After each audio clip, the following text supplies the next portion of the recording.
Hey everybody, this is Elizabeth with World's Cup of Joe, Awaken Your Soul. Super early in the morning, and I know this was an inspired video, and I wanted to take you guys to soul school. Soul school. I know, what does this mean, soul school?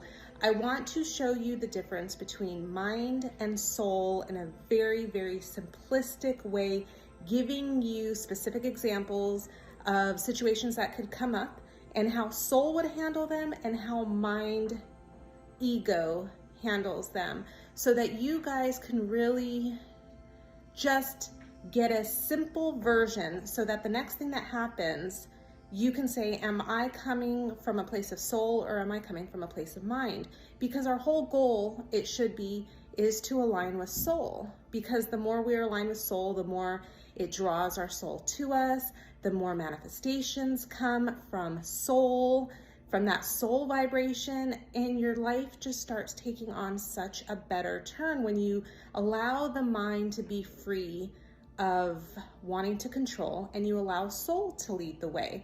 So the best way to align with soul, number one, always, is presence.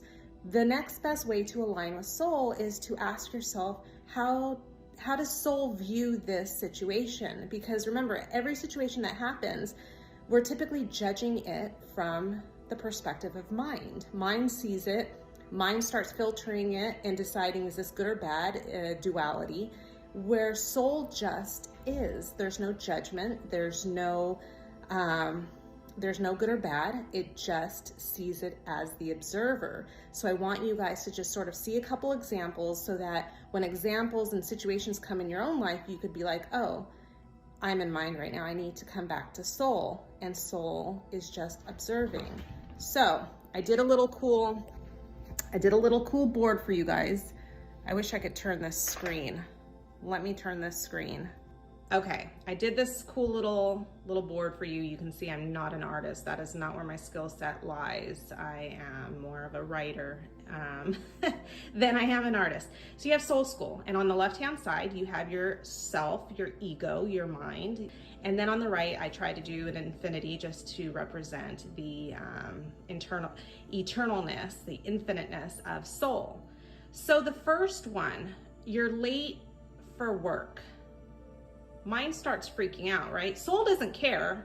Mind starts freaking out. Mind starts thinking about, my boss is going to be mad. I can't call this client that I was supposed to call. Oh my gosh, if I'm going to get in trouble, what if I get fired? Mind starts creating stories around being late to work. And soul just looks at it as, it just is. And remember, soul always has a plan. So if you're late to work, there's probably a reason why you needed to be late for work in the grand scheme of timing, but mind wants to judge it. And forgive my cats, they're super excited this morning. Like I said, it's early. And so they're all here hanging out with me now that I woke up. Okay, the next example, you find out people are gossiping about you. This is hard for the mind, right? This is really, really hard for the mind. It gets defensive, it gets irritated, it gets triggered. It is just in a place of creating stories, going into those low anger vibrations of anger, those anger and resentment and guilt maybe. That's what mind does when people are gossiping. Soul doesn't care. Doesn't care. You're gonna see that I keep repeating this for soul. Soul doesn't care, it just is. It's watching. It's watching. It is overseeing that people are gossiping, but it doesn't care. It is just observing. Number 3, you get a text message from your twin flame. The mind goes haywire. The energy gets activated, usually addictive energy. It feels an urgency. Oh my gosh, I gotta text back, I gotta text back, I gotta text back. What if this is my only chance? Soul doesn't care. Soul knows you're one. So there's no urgency. Time is an illusion. There is no preference with soul. When you get a text message from your twin flame, it just observes. It just is love. It already knows the oneness. It is mind that feels it needs to respond. It is mind that feels it needs to do it now. When you are in this place of mind, do not text your person back. When you're in a place of soul, no preference. I don't care that they text back. I'm all love. I am one. And then you can text when you don't care. That is the paradox. Next one, your twin flame ghosts you. Mind is devastated. Mind is depressed. Mind is sad beyond belief. Mind is angry. Mind is just in a place of, I can't get through this. Soul doesn't care. Soul is one. Soul is one. This is hard for mind to understand, but soul is one. Soul doesn't care that they ghosted you because there is no separation. You're already one.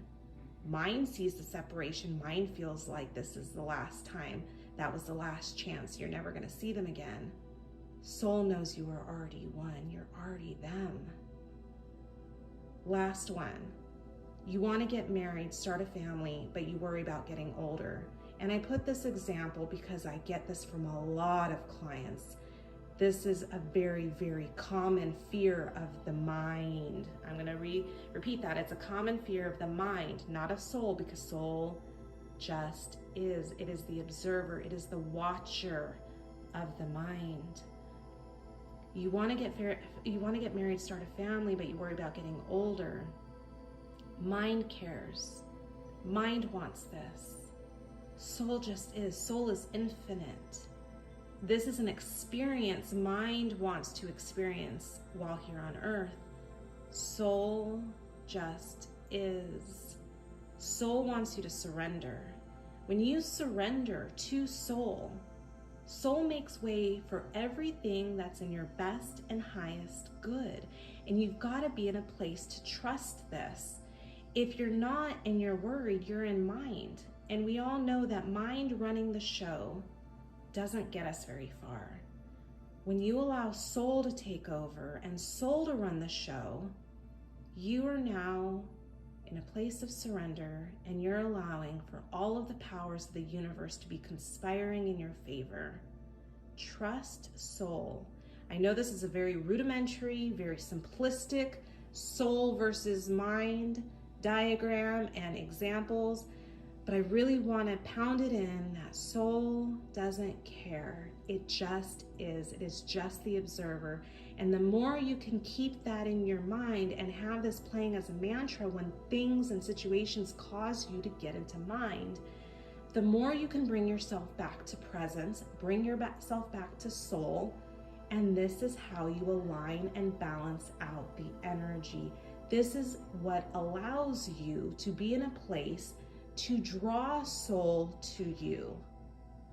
Soul draws soul. The energy of soul, peace, love, and joy brings your other self to you. It is the mind energies that repel. When you're in soul, that's the sweet spot to allow your person to come back to you. So you see, all of these situations, totally different situations, but they can all put you straight in mind and in the stories. Every time, bring it back to soul. I hope this message, however simple it is, has helped. Love you guys. Once again, this is Elizabeth with World's Cup of Joe. Awaken your soul.